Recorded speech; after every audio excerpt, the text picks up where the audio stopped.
Olá, meus irmãos e irmãs, sejam bem-vindos ao canal Vinícius Siqueira. E se você ainda não é inscrito aqui no canal, se inscreva aqui no canal e não esqueça de ativar o sininho das notificações. Todos os dias são postados vídeos abençoados aqui no canal para te abençoar. Vamos a mais uma palavra do Senhor. Onde não há revelação divina, o povo se desvia, mas como é feliz quem obedece à lei. Provérbios 29:18. Devemos conceber e viver sonhos. Sem profecia, o povo se desvia. Sem profecia, ou seja, sem visão, não há esperança no amanhã. A galinha deve chocar o ovo para que o pintinho consiga quebrar a casca. Devemos conceber os sonhos e as visões de Deus, para que esse sonho e essa visão rompam a casca e deem a luz na realidade física. Que sonhos você tem? É um sonho carnal ou um sonho que provém de Deus? É importante separar isso, porque mesmo os sonhos de lascívia se manifestam na terceira dimensão física. Existe uma grande diferença entre o desejo carnal e um sonho saudável. O sonho se distingue pela esperança no amanhã e não se relaciona com a injustiça e o pecado. Em contrapartida, o desejo carnal sempre mantém relação com a ilegalidade e o pecado. Existe uma razão pelo qual Moisés fracassou em seu plano para salvar seu povo quando era jovem. Seu fracasso se deu ao fato de que ele sonhou segundo seu próprio critério. Por mais que um sonho seja bom ou agradável, se ele não provém de Deus, não é mais que uma ambição humana. Abraão e José superaram a dificuldade porque sonharam juntamente com Deus. Existe um sonho que provém de Deus, que recebemos por meio da comunhão com Ele. Deus nos faz sonhar por intermédio da Bíblia, do Espírito Santo, da pregação ou em um momento de oração. O sonho de Deus é imenso em comparação com o sonho do homem. Moisés sonhou com a libertação de seu povo. No entanto, Deus sonhou com a exaltação de Israel entre as nações, como uma nação sacerdotal. Deus disse a Moisés: "Vocês serão para mim um reino de sacerdotes e uma nação santa." Essas são as palavras que você dirá aos israelitas. Êxodo 19:6. Assim, o sonho de Deus é maior e mais amplo. É por essa razão que devemos sonhar os sonhos ilimitados de Deus e devemos agarrar-nos a esse sonho por toda a vida, como José fez. É aí que o sonho de Deus nos faz superar qualquer tipo de circunstâncias e obstáculos. O sonho que provém de Deus pertence à quarta dimensão. É o sonho que domina e se manifesta na terceira dimensão. Eu o convido agora a avaliar o sonho que você guarda em sua quarta dimensão e modificar seu sonho da seguinte forma. Primeiramente, espere coisas grandes e ocultas. O sonho que provém de Deus pertence à quarta dimensão.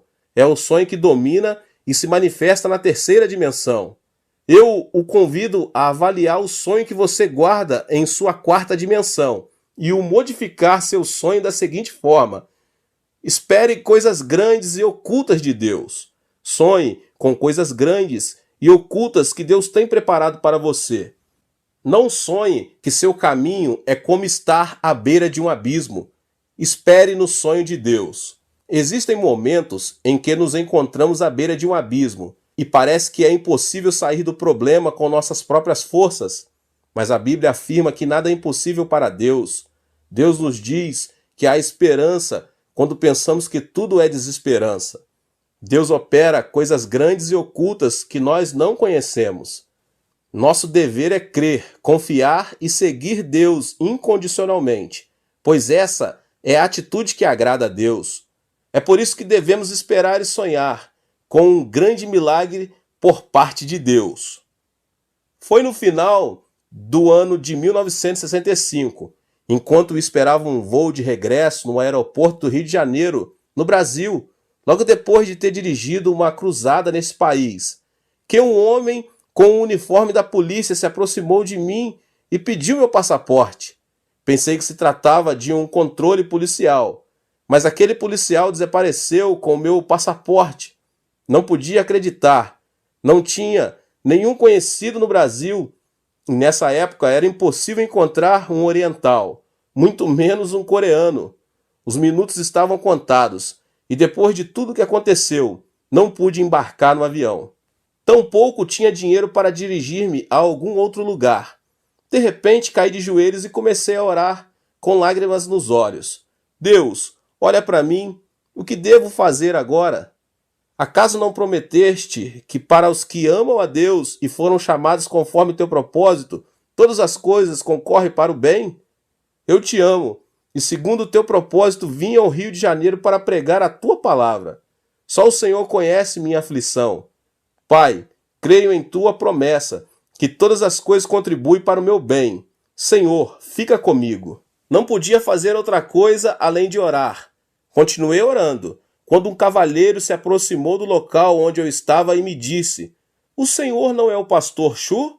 Jamais imaginei que alguém se aproximasse de mim para oferecer ajuda e olhei ao meu redor. Estava certo de que era a voz de uma pessoa, então respondi: Sim, senhor, sou o pastor Yang Cho. O senhor me conhece? Claro que sim. Faz 10 anos, um amigo meu, Levis Richard, foi à Coreia do Sul como missionário e enviou-me um artigo de um jornal onde aparecia sua foto. Foi muito comovente ler o artigo, mas que incrível, que prazer vê-lo aqui. Nunca pensei que depois de 10 anos iria vê-lo e conhecê-lo só de olhar. Mas o que está fazendo aqui? Eu vim ao aeroporto para despedir-me de uma pessoa e de repente pensei que o senhor podia ser o pastor Cho. Repentinamente, lágrimas caíram de meus olhos. Era tão imensa a graça de Deus que não podia conter meu pranto. Deus havia respondido à minha oração, expliquei ao cavalheiro minha situação e ele me contou que isso era comum no Brasil, especialmente com relação a estrangeiros do terceiro mundo. Então, ele não lhe pediu dinheiro? Seguramente não teria levado o passaporte se tivesse dado um pouco de dinheiro. Mas de qualquer maneira, me alegro que esteja bem. Graças à ajuda dessa pessoa, pude regressar ao meu país sem inconvenientes.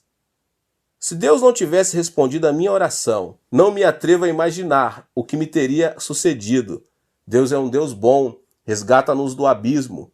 Este milagre produziu dentro de mim um amor e uma confiança mais profunda em relação a Deus. Você também pode experimentar o amor de Deus. O milagre não ocorreu porque eu era o pastor ou uma pessoa importante.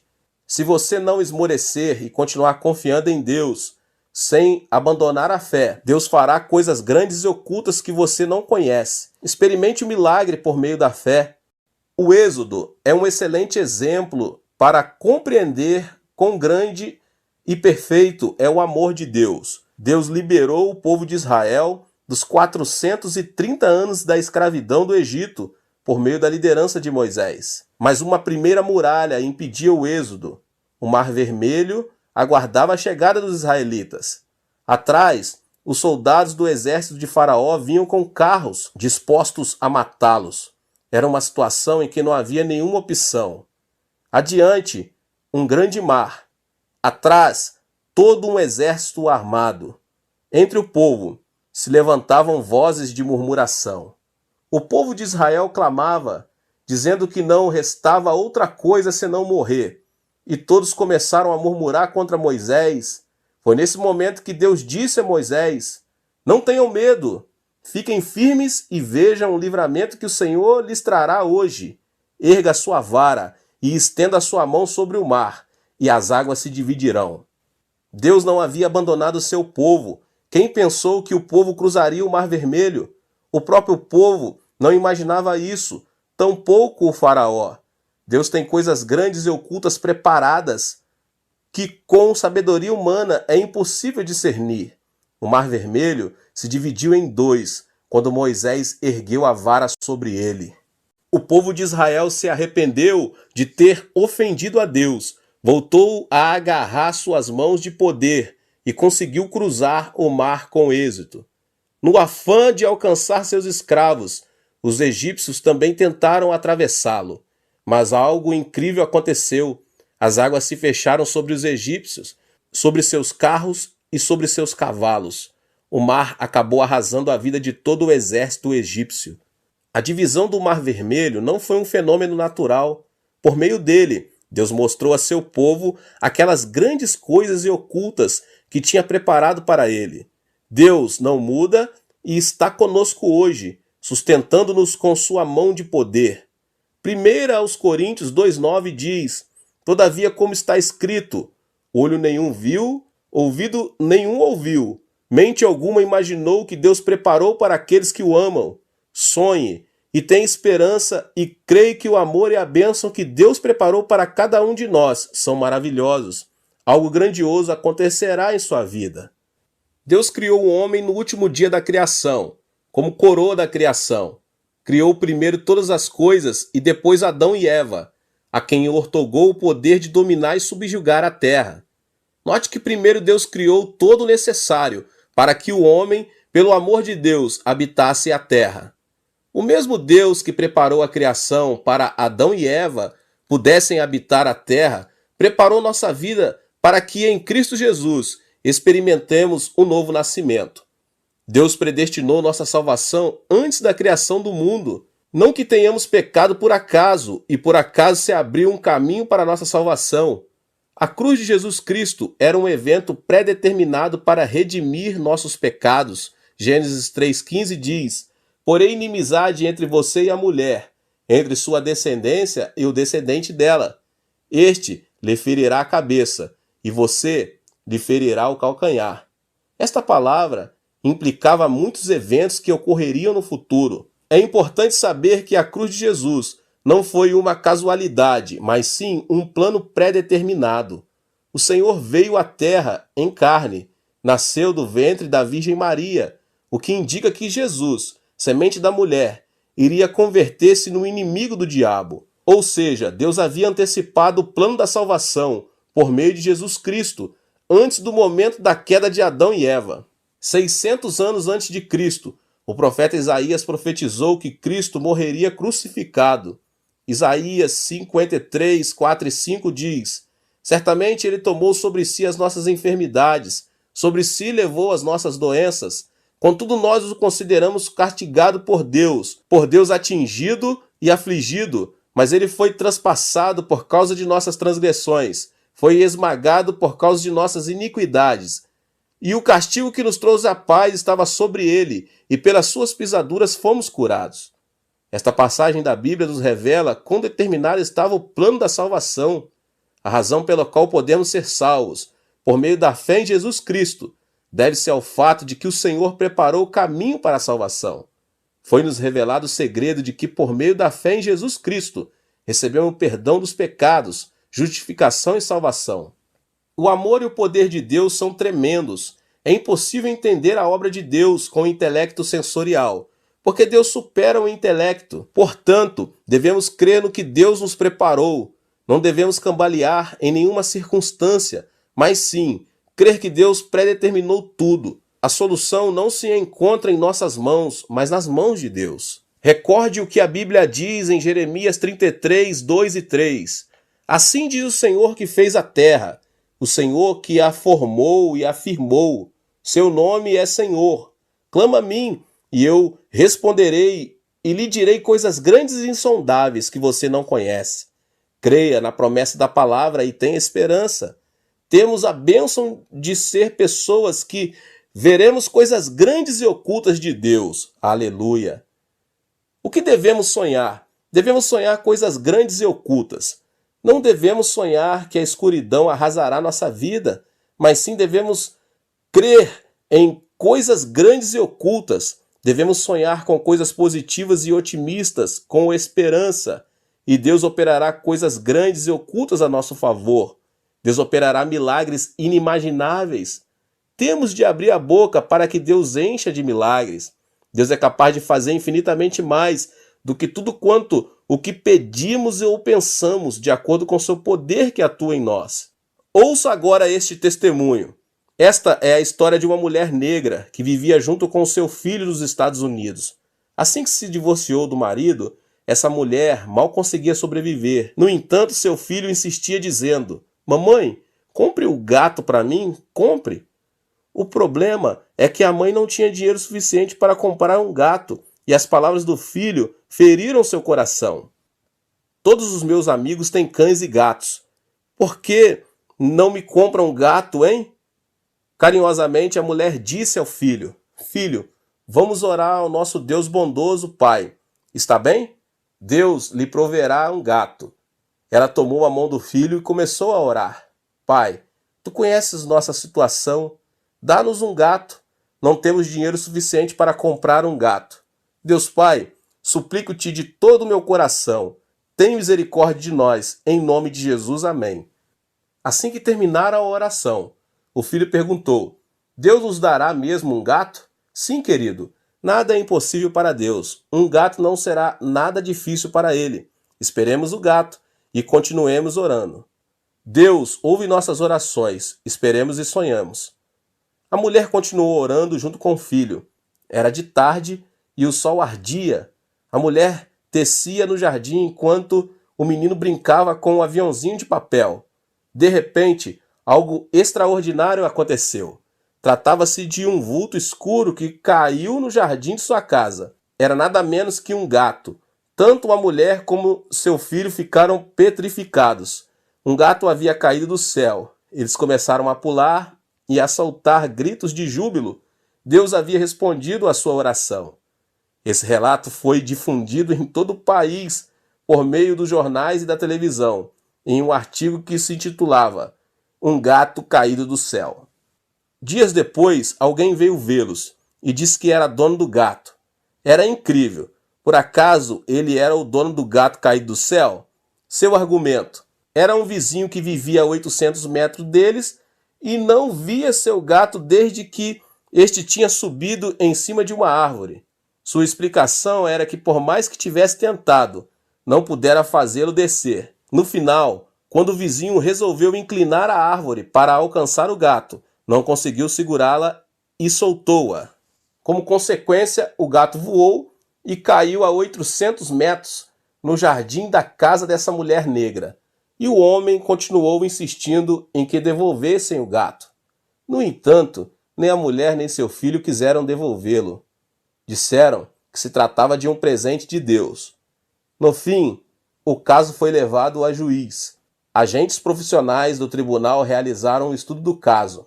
Puseram um gato artificial naquela árvore da qual, insistiu o vizinho, o gato voara. No entanto, o gato não voara por mais de 20 ou 30 metros. A conclusão a que chegaram os agentes foi que o gato não poderia voar os 800 metros. A sentença do tribunal foi: esse gato é um presente de Deus. É uma história pouco comum, mas Deus é um Deus que torna essas coisas possíveis. Sonhe com algo inimaginável. Os grandes e os pequenos sonhos formarão sua vida. Deus quer que esperemos e sonhemos com grandes milagres. É aí que esses sonhos se convertem em nossos sonhos. Devemos ter a convicção de que Deus preparou algo maravilhoso para a nossa vida. Devemos sonhar que Deus revelará coisas grandes e ocultas. Ore e não esmoreça. Projete algo claro em seu coração. Escreva-o em uma folha de papel. Ore até receber uma meta clara e ter convicção. Avalie sua meta à luz da palavra de Deus.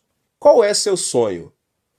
Convido-o a escrever seu sonho em um papel. Leia-o e leia-o todos os dias, pois verá como seu sonho se faz realidade. É muito importante que possa visualizar a realidade do sonho como uma realidade já estabelecida, pois isso será de fato o que obterá. Espere e creia que seu sonho já é uma realidade palpável. Em certa ocasião, dirigi uma conferência sobre crescimento da igreja na Austrália. A atitude dos pastores australianos era negativa, ainda que garantisse que o crescimento da igreja era possível, mas na Coreia do Sul e nos Estados Unidos, e não na Austrália.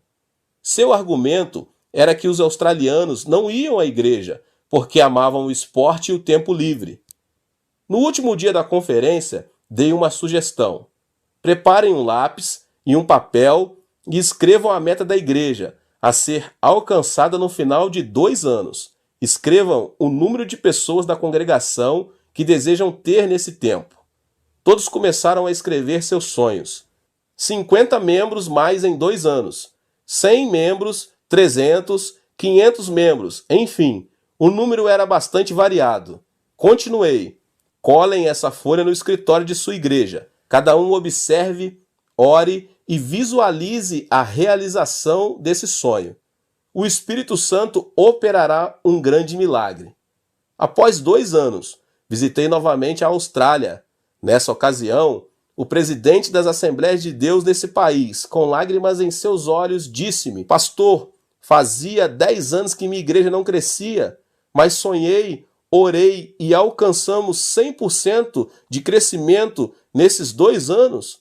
Não só a minha igreja, mas todas as igrejas da Austrália estão crescendo. Era um testemunho vivo de alguém que se atreveu a sonhar e a orar. Graças ao princípio da visualização, uma das igrejas da Austrália cresceu, a ponto de que o número de membros chegou a milhares. Sonho em implantar no mínimo 500 igrejas em toda a Coreia do Sul. Visualizo de dia e de noite, porque sei que tenho uma meta e um plano específico a alcançar.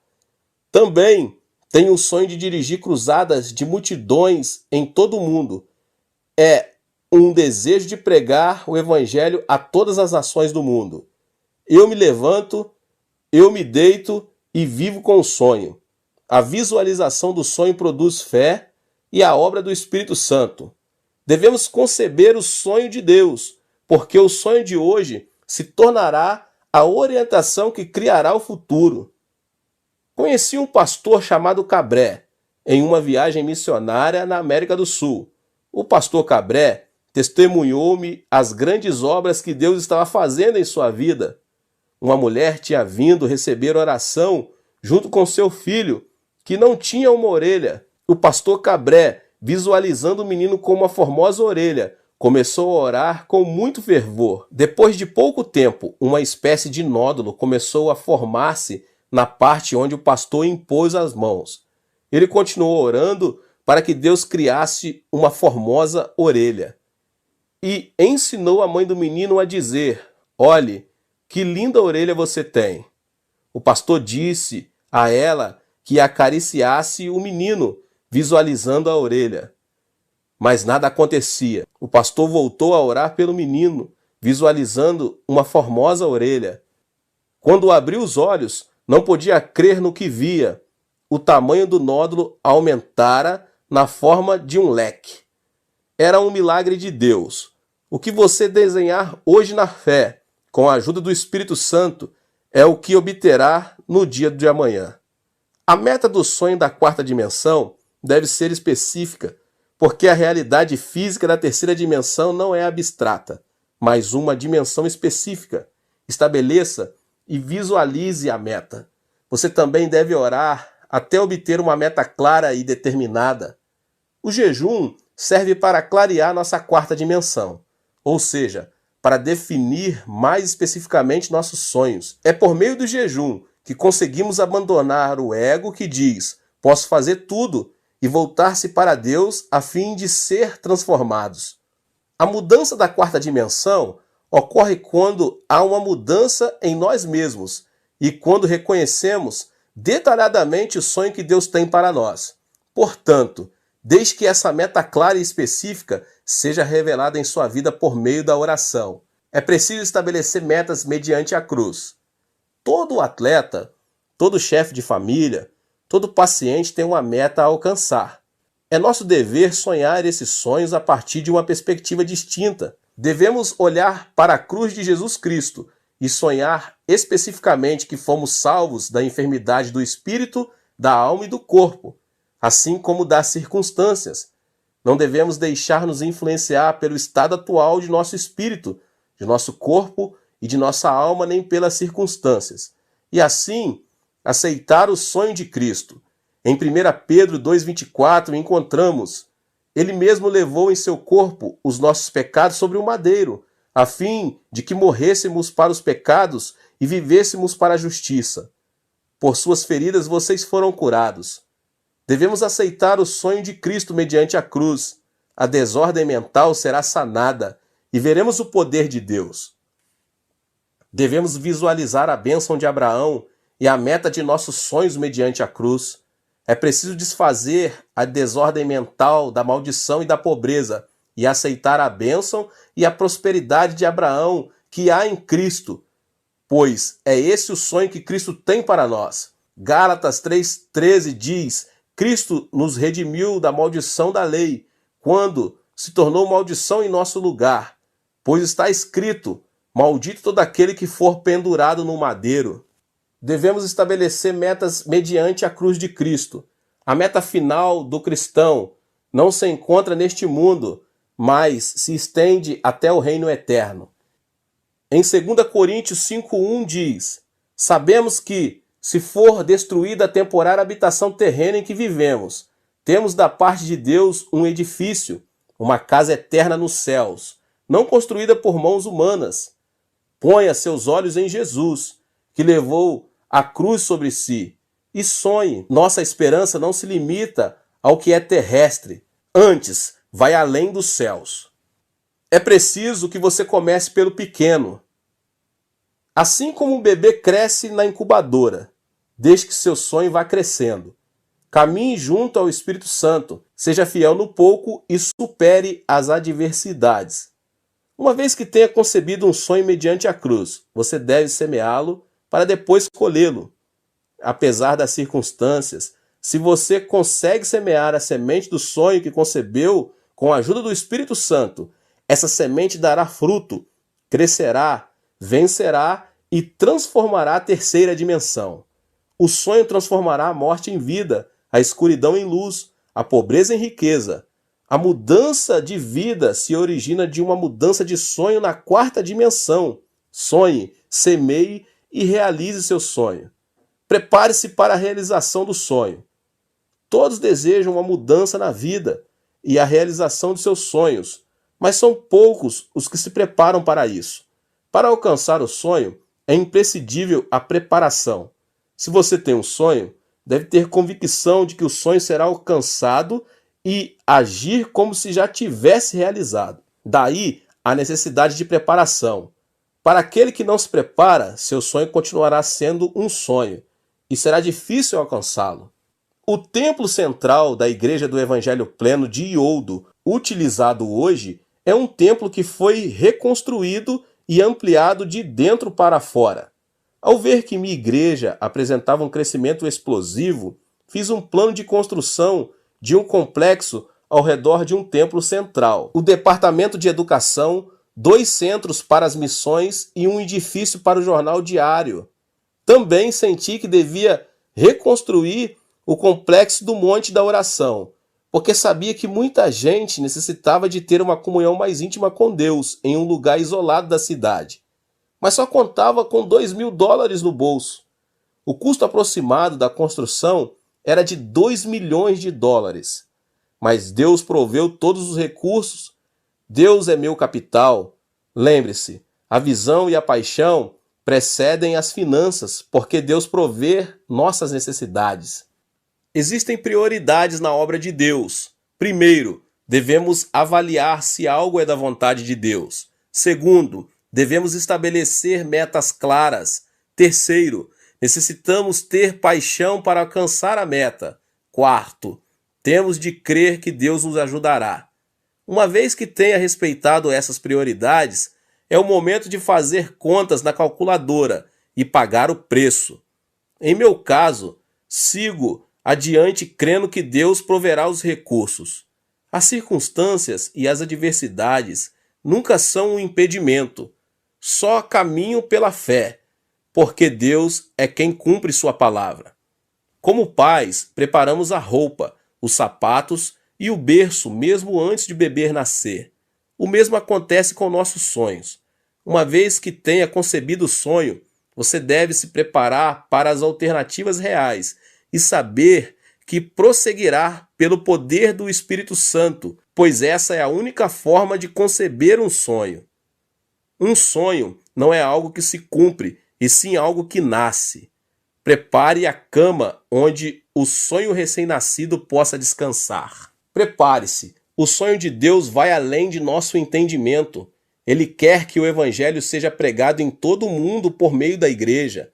Devemos trabalhar para alcançar o sonho de Deus. Deus é nosso capital maior. Deus não nos desapontará enquanto caminharmos em fé e confiarmos em seus recursos. Ore até alcançar o sonho. Gênesis 17 diz que Deus prometeu a Abrão um filho quando Abrão tinha 99 anos de idade. Abrão e Sarai não tinham filhos, mas Deus lhes disse que chamara as coisas que não são como se já fossem. Abrão tinha 99 anos e sua esposa 89. Já eram anciãos de idade e sem filhos. No entanto, Deus mudou o nome de Abrão para Abraão e o de Sarai para Sara, que significam pai de multidão e mãe de multidão. Eles não tinham filhos, mas para Deus os filhos já tinham vindo. O significado da frase que diz que Deus chama as coisas que não são como se fossem é que para Deus o tempo é presente. Portanto, para Deus, Isaac já havia nascido. Mas Deus ordenou que chamassem as coisas que não são como se fossem, porque o homem não conseguia ver com seus olhos físicos. O cristão deve chamar as coisas que não são como se já fossem e confessá-las. O Senhor Jesus disse: portanto, eu lhes digo, tudo o que vocês pedirem em oração, creio que já o receberam, e assim lhes sucederá. Isso significa que devemos visualizar, pensar e crer nas coisas que não são como se já fossem, e devemos crer que as recebemos, ainda que não sejam palpáveis neste momento. O Senhor Jesus disse: eu lhes asseguro que se alguém disser a este monte, levante-se e atire-se no mar, e não duvidar em seu coração, mas crer que acontecerá o que diz, assim lhe será feito. O que implica que devemos ter confissão de que o monte será arrancado e lançado ao mar antes de termos mencionado tais palavras. Outra coisa bem importante é orar com muito fervor. Então, até quando devemos orar? Devemos orar até que o Espírito Santo nos dê convicção do que é suficiente e do que não é e nos diga: agora basta. Isso é algo que você certamente já experimentou. Em minha experiência pessoal, quando oro pela primeira vez por algo novo, sinto que existe uma distância muito grande entre minha pessoa e a resposta. Mas quando insisto em oração, digo: Deus responde, responde. Sinto que a resposta se aproxima. De repente, um dia recebo a convicção de que minha oração foi respondida. É aí que começo a pensar, visualizar e confessar o que não é como se fosse. Existem muitas pessoas que vão ao monte da oração para receber saúde. Antes de chegar ao monte, a saúde parece algo muito distante. Mas depois de orar durante 1, 2 ou 3 dias, chega um momento em que a pessoa recebe a convicção que foi curada e confessa: fui curado, mas a saúde ainda não chegou. Lembre-se de que a figueira não secou no mesmo instante, mas um dia depois que Jesus a amaldiçoou. A convicção está presente, mas também a enfermidade. Não obstante, alguns dias depois de regressar no monte da oração, a enfermidade desaparece. Existe um lapso entre a convicção e o cumprimento. Por exemplo, pense na erva do campo. Se você arranca a erva, ela não seca no mesmo instante, pois ainda que já esteja morta, isso requer pouco mais de tempo. Da mesma forma, o que recebemos já existe, mas necessita de tempo para que se manifeste na realidade. Uma irmã de minha igreja não podia nem sequer subir as escadas, em virtude de um problema de coração. Os médicos a aconselharam a submeter-se a uma cirurgia. A artéria coronária estava obstruída, mas essa irmã decidiu dirigir-se ao monte da oração. Deus Pai, aqui está o dinheiro necessário para a operação. Eu o ofereço a ti. Quero que tu me operes diretamente. Sei que isso soa estranho para um incrédulo. Se a artéria está entupida, como alguém poderá salvar sua vida sem uma cirurgia? Contudo, enquanto ela orava, senti uma forte convicção do Espírito Santo, que ela dizia que tinha sido curada. Salte! Era a voz do Senhor. Todavia, um movimento brusco podia levar-lhe à morte. Mesmo assim, Sua convicção levou a levantar-se e dar saltos. Estranhamente, não teve problemas respiratórios. De repente ouviu uma voz que dizia: quero que você suba ao cume de Elias e volte. O cume de Elias é o cume do Monte da Oração e é bastante difícil de subir, mesmo para uma pessoa normal, saudável. No entanto, a irmã não hesitou em subir ao cume de Elias e voltou sem problemas. Era um milagre de Deus. O segredo do milagre é crer e visualizar o que não é como se fosse. Diante de um pedido, devemos orar sem cessar, até que tenhamos recebido a convicção da resposta. Devemos orar com fervor, por mais que a meta nos pareça demasiado difícil de alcançar. O esposo e a esposa incrédula, o sonho quanto aos filhos, o trabalho, a enfermidade, são como uma grande montanha. Ore por aquela meta, visão e sonho que parecem inalcançáveis ante seus olhos, e não cesse de fazê-lo até que tenha recebido convicção de que seu pedido foi respondido. É preciso visualizar a realização de seu sonho e seja fiel no pouco.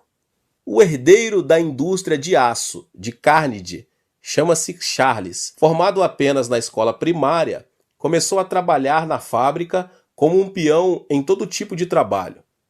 Apesar de sua posição não ser algo nobre, nunca perdeu o sonho e era fiel em tudo o que lhe encomendavam. Foi fiel pensando que era o dono da empresa e sonhava com um amanhã de êxito. Limpava cada canto da fábrica todos os dias, como se fosse sua casa e como se ele fosse o dono da fábrica. Seus colegas o criticavam, mas ele limpava a fábrica em dias de sol ou de chuva. Sonhava que a fábrica era sua propriedade. A atitude desse trabalhador terminou comovendo o coração de toda a gente. Sua fidelidade serviu como mérito para começar a trabalhar como um empregado no departamento de limpeza. Assim que ascendeu como empregado, continuou trabalhando com a mesma fidelidade de antes. Sua atitude fiel foi difundida de boca em boca e o presidente da empresa, Carnegie, decidiu contratá-lo como seu secretário pessoal. Esse homem continuou sendo fiel em seu novo posto de trabalho e serviu como porta-voz do presidente. Sua filosofia de trabalho era: sou o dono da empresa, portanto devo trabalhar com a mentalidade de que se alguém me obriga a levar uma carga por 1 milha, devo ir com ele 2 milhas. E se alguém me pede a túnica, devo dar-lhe também a capa. E trabalhou fielmente. O presidente Carnegie, comovido pela fidelidade de seu secretário, ofereceu-lhe um incentivo de $1 milhão, quando o salário anual de seu secretário era de $2 a 3 mil. E à vista de todos os seus empregados, Carnegie disse que o sonho e a fidelidade de Charles era algo imensurável. Quando chegou o momento da aposentadoria de Carnegie, todos os empregados começaram a se perguntar quem iria sucedê-lo nessa grande empresa. Alguns afirmavam que algum graduado da Universidade de Harvard ou Princeton ou algum filho de um empresário importante iria substituí-lo no cargo de presidente. Carnegie, porém, nomeou Charles o novo presidente da indústria de aço, o qual havia começado como peão e trabalhado no departamento de limpeza e, por fim, servido fielmente a Carnegie como seu secretário. Isso causou um grande impacto em todo o mundo, até no próprio Charles. Carnegie enfatizou que sua empresa deveria ser dirigida não por uma pessoa com títulos de estudos avançados, mas por alguém com amor, fidelidade e sonhos com relação à empresa. Em outras palavras, Charles era o homem em que Carnegie confiava, por seu amor, fidelidade e sonhos em relação à empresa. Eu o exorto a que dê o melhor no lugar em que se encontra. O Senhor está com você e quer ajudá-lo. Seja fiel no pouco. Deus vê tudo e conhece as fibras mais íntimas do nosso coração. Deus nos exaltará a seu tempo, Ponha seu olhar em Deus e seja fiel no que lhe foi confiado. O túnel da aflição leva-o à realização do sonho. Não se alcança o sonho por acaso. É necessário que se passe primeiro pelo túnel da aflição. Ou seja, existe um preço a pagar. É por meio da aflição que abandonamos nosso ego e confiamos em Deus. Deus usa a aflição como uma ferramenta para nos quebrantar, para fazer-nos voltar a seu caminho. Deus predestinou todas as coisas para a nossa vida. Deus nos abençoa à medida que caminhamos e não nos afastamos do caminho que Ele preparou. É imprescindível visualizar e pagar o preço para alcançar o sonho. A aflição é o plano de Deus para quebrantar nosso ego e fazer-nos obedientes a Ele. A aflição ajuda nossa fé a crescer e a faz mais vigorosa. Só aquele que experimentou a aflição e a tribulação poderá alcançar seu sonho e destacar-se por sua firmeza. Os músculos do braço adquirem força por meio do exercício. Da mesma forma, os músculos de nossos sonhos ganham força por meio da aflição e da tribulação. A aflição é a semente que leva consigo um sonho e uma esperança maior. É como um túnel e você precisa ultrapassá-lo. A aflição é o túnel que nos leva ao sonho. Se você se nega a passar pelo túnel, seu sonho jamais poderá ser alcançado. É necessário passar para o outro lado do túnel. É através do túnel da tribulação que conseguimos chegar a um mundo mais amplo de sonhos e de esperanças. Em 1 Pedro 1,7 diz: assim acontece para que fique comprovado que a fé que vocês têm, muito mais valiosa do que o ouro que perece, mesmo que refinada pelo fogo, é genuína e resultará em louvor, glória e honra quando Jesus Cristo for revelado. A aflição é como um prato de comida que se encontra sobre uma mesa chamada sonhos, porque o sonho tem um preço. É necessário comer a aflição para alcançar o sonho. O sonhador recupera as forças ao alimentar-se da aflição, para seguir adiante. Para quem sonha, a aflição e a tribulação não significam nada, porque quem sonha sabe que a aflição é a parte do processo para chegar. Não é necessário frustrar-se pelo fato de o sonho não ter se manifestado. Espere, medite na aflição da cruz e converta-se em um agente da esperança. Você crer que Deus sempre está com você e que sempre o protegerá? Temos esperança, porque sabemos que o Senhor estará continuamente ao nosso lado para ajudar-nos. Tudo podemos em Cristo. Visualize, creia, sonhe e ore, porque Deus operará o milagre. Guarde a esperança de Deus em seu coração. Você é alguém escolhido por Deus. Implantei minha igreja em 1958, assim que concluí o seminário, em uma área muito pobre da cidade de Seul, chamada Buvandong. Por causa da guerra em meu país, abundava o caos e a desordem, assim como também a pobreza e a doença. A maioria dos habitantes da cidade era de refugiados ou pessoas que tinham vindo do interior do país. A área onde eu estava se caracterizava como uma das mais pobres de toda a cidade. Foi no meio desse ambiente que comecei a pregar o Evangelho. Era uma das áreas onde se fazia mais necessário a resplandecência da luz da esperança de Deus. Arrependam-se e recebam Jesus Cristo. Cada um de vocês é filho de Deus. Creia em Jesus e terá vida eterna.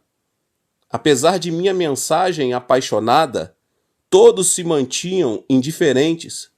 O povo de Dai-Jodon era muito inseguro nessa época, pois essa era uma área onde vivia a população mais pobre e com problemas, quadrilhas, alcoólatras e pessoas que padeciam de enfermidades de todo tipo.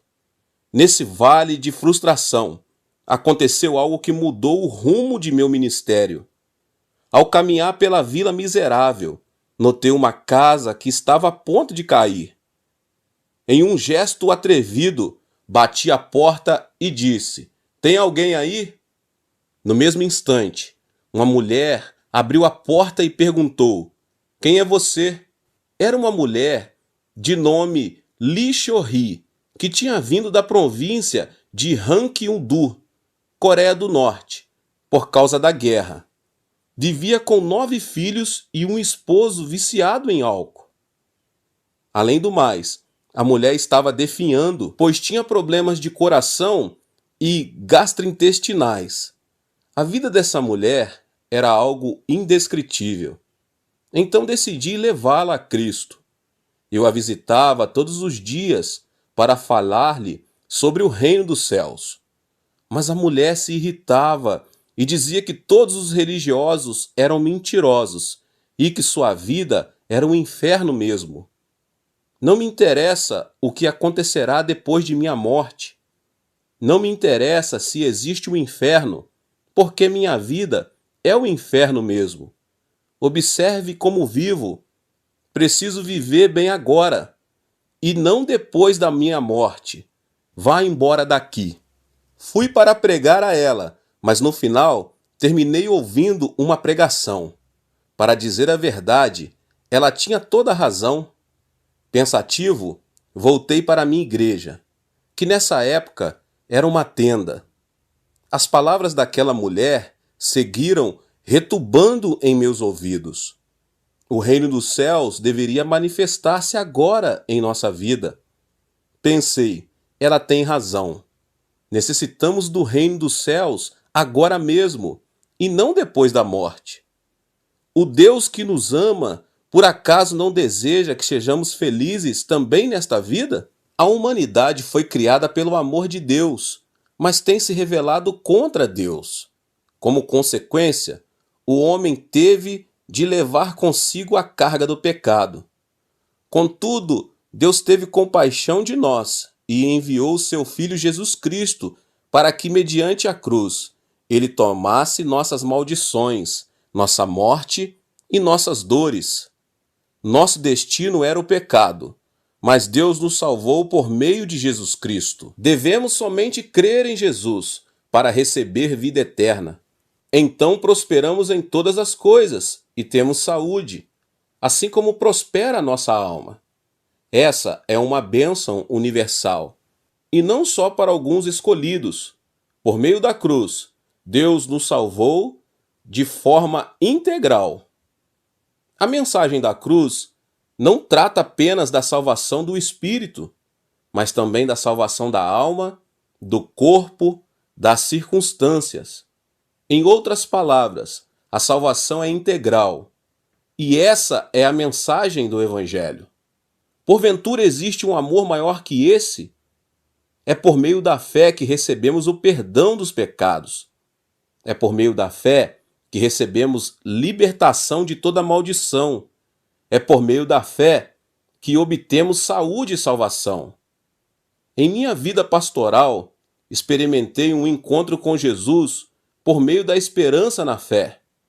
Foi em um estado de desesperança absoluta que, por intermédio da leitura bíblica, descobri a coluna de fogo da esperança. E agora me converti em um servo de Deus.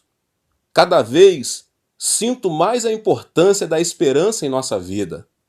Então eu não podia tirar aquela mulher de minha memória. Eu pensei que ela também necessitava de uma mensagem de esperança. Então decidi voltar a ela. Senhora, convido-a a mudar seu destino. A mulher ficou um pouco surpreendida e disse: antes você vinha me falar sobre o reino dos céus. Agora você vem falar de destino. Mas que tipo de pastor é você? Vá embora daqui.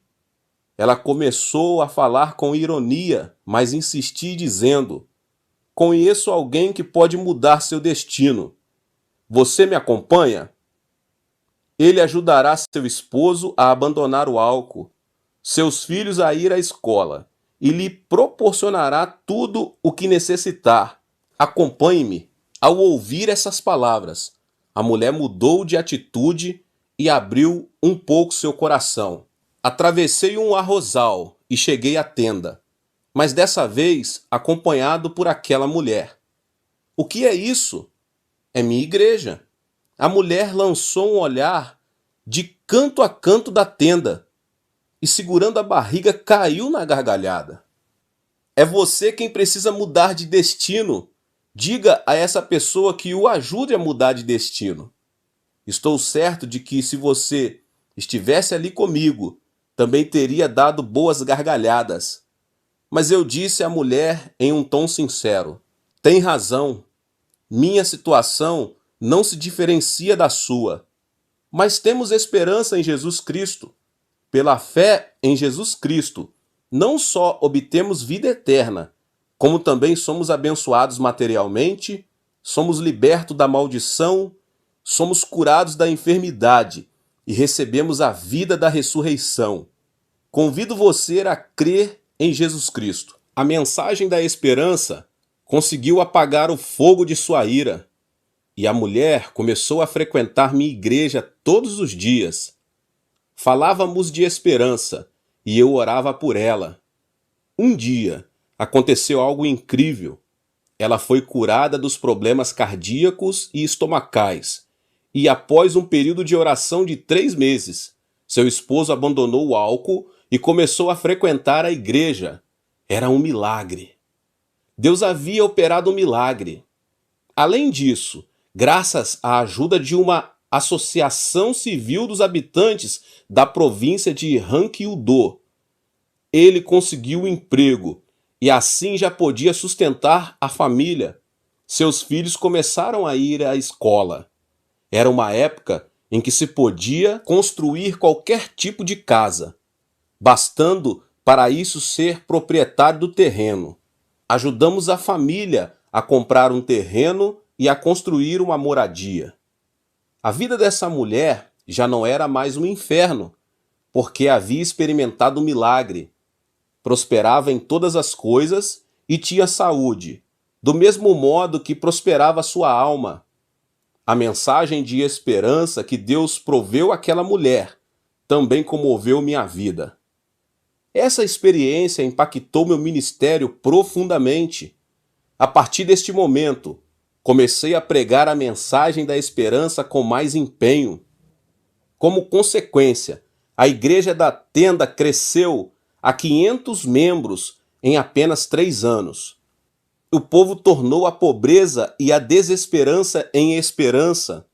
Os membros da minha igreja começaram a orar e a trabalhar com mais dedicação. Conseguimos adquirir um terreno para construir uma igreja maior. Em 1961, nos mudamos para Soedaimon. Muitos caçoaram de mim quando abri minha igreja em uma área central, porque nessa área se cruzavam 2 avenidas e estavam 4 das maiores igrejas da Coreia do Sul. O povo caçoava de mim, dizendo que um jovem de apenas 26 anos de idade e sem experiência pastoral perderia na competição com as igrejas maiores. Entretanto, eu não estava de acordo, porque em mim havia uma esperança. A partir de 1960, nossa nação começou a progredir a passos gigantescos. O presidente Park Geong-hye tinha iniciado o movimento Semaul, que resultou no progresso industrial, e muita gente vinha a Seul para conseguir trabalho. Os que vinham do interior do país formaram sua própria comunidade. Era gente humilde, sem dinheiro e de baixa escolaridade. O povo superava o frio do inverno com carvão, o que provocava muitas vezes incêndios por causa do vento. Mas não havia alternativa. Senti também que necessitava de uma mensagem de esperança. Pensei que essa triste realidade era nada menos que uma oportunidade que Deus nos dera para pregar o Evangelho. Não se tratava de uma ética ou de uma religião, nem sequer do próprio cristianismo, mas de uma mensagem de esperança que dizia que, por meio da fé em Jesus Cristo, o indivíduo podia receber a salvação integral. Essa foi a razão pela qual muitos servos de Deus e denominações me criticaram. No entanto, Não retrocedi um passo sequer. Continuei pregando a mensagem de esperança. Multidões de pessoas se aproximavam de minha igreja para ouvir a mensagem de esperança. Algumas denominações nos criticavam por orar clamando em alta voz. Dizia-nos que a igreja era um lugar santo e não deveria clamar ou louvar a Deus com palmas e gritos de júbilo. Para dizer a verdade, meus irmãos e irmãs, as pessoas de classe alta e média não necessitam chorar e clamar a Deus com todo o coração. Mas minha igreja era constituída por pessoas sem dinheiro, sem educação e sem apoio algum. Aqueles que estão em um mundo de desesperança não podem fazer outra coisa além de ouvir a mensagem de esperança e consagrar sua vida diante de Deus. Sem lágrimas, seria impossível para eles deixar de lado o estresse e a opressão da vida. Esse é o motivo pelo qual eu disse que era bom chorar diante da presença de Deus, chorar diante de Deus na casa do Pai. E todos os aflitos e necessitados vinham e choravam na igreja, a tal ponto que a oração em uníssono parecia um funeral e o louvor uma festa, pois usávamos as palavras para louvar a Deus. Era assim que o povo se livrava do estresse e alcançava a paz do coração. A salvação espiritual e a fé sólida fizeram a reunião resultar em cura divina. Deus viu nossa fé e veio em nosso socorro. Eu me dei conta de que isso era o mais importante para as pessoas e que deveria semear nelas a semente da esperança e dos sonhos. É por isso que não hesito em visitar lugares onde o povo necessita de esperança e de sonhos. Viajei o que equivale a 80 voltas em torno da Terra. Estive na África, nos Estados Unidos, na Europa, na América Latina e em cada canto do planeta. Percebi que todos desejavam a esperança e os sonhos, porque o homem foi criado segundo a imagem de Deus, e o próprio Deus é esperança e sonhos. Portanto, podemos sonhar sonhos preciosos em Deus. O reconhecido teólogo alemão Jürgen Moltmann sustenta que sua teologia é a teologia da esperança. A Segunda Guerra Mundial estourou quando ele tinha apenas 17 anos de idade. Foi recrutado como soldado pelo governo alemão, mas acabou sendo capturado como prisioneiro. Passou por um período de frustração e desesperança no acampamento de prisioneiros da Inglaterra, sofrendo todo tipo de maus tratos. Além do mais, sua frustração cresceu quando escutou a notícia de que seu povoado natal havia sido devastado por causa de um bombardeio e, como consequência, toda a sua família havia morrido.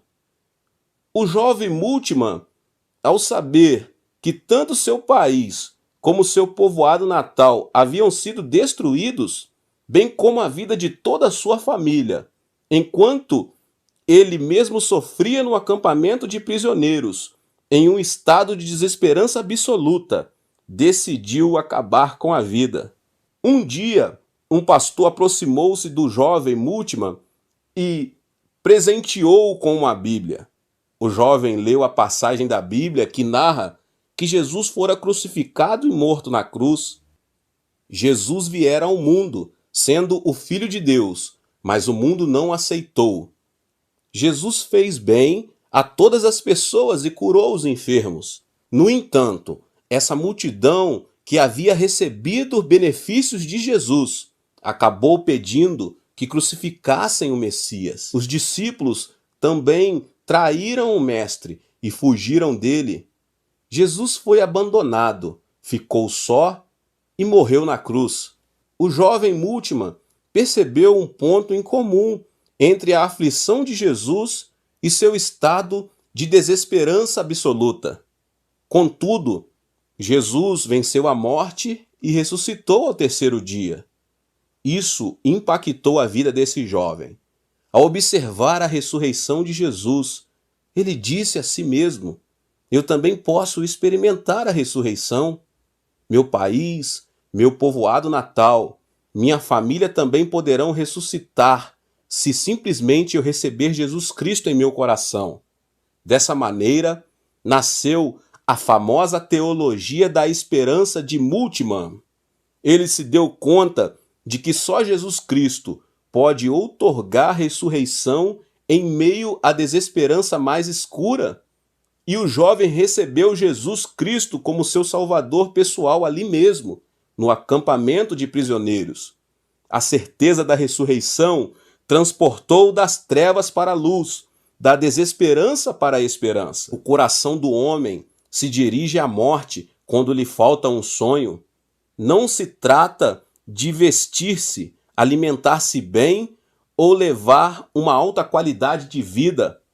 O sonhador supera qualquer tipo de circunstâncias. O homem, por natureza, deseja sobreviver, e a esperança é a força que engrandece o desejo de viver. Em 1 Timóteo 1:1 diz: Paulo, apóstolo de Cristo Jesus, por ordem de Deus, nosso Salvador, e de Jesus Cristo, a nossa esperança. A esperança de Paulo não era outra coisa senão o próprio Jesus Cristo. O apóstolo conseguiu superar a tempestade da aflição e as adversidades por causa da esperança em Cristo. Quando esteve encarcerado, Paulo escreveu aos cristãos, exortando-os a não perderem a alegria. E isso indica o nível de esperança que o apóstolo tinha. Dessa forma, também pregou acerca da direção de Deus e da esperança, mesmo quando o barco que o levava a Roma enfrentou uma grande tempestade. Nunca deixe de sonhar o sonho da esperança. A ambição pessoal não é algo digno de ser anunciado e compartilhado, mas a esperança perfeita em Cristo se multiplica quando a anunciamos. A esperança lança raízes profundas e cresce sobre a rocha da fé, quando a tornamos conhecida.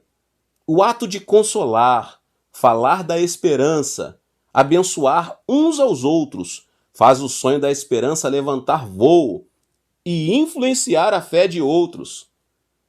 O sonho de hoje é a esperança do futuro de uma pessoa. O sonho é o espelho onde se reflete nosso presente. Existe uma razão fundamental pela qual prego o evangelho quíntuplo e a bênção tripla. A meta é que as pessoas concebam o sonho mediante a cruz, o sonho de prosperar em todas as coisas e ter saúde, assim como prospera nossa alma, por mais que as circunstâncias se apresentem adversas a nós. O sonho é o elemento que subjuga e transforma a terceira dimensão, porque o sonho incuba a terceira dimensão física e material. Por mais que a realidade seja um caos, uma grande desordem, as circunstâncias mudam ao serem incubadas, e isso transforma a morte em vida, o caos em ordem, as trevas em luz, a pobreza em prosperidade.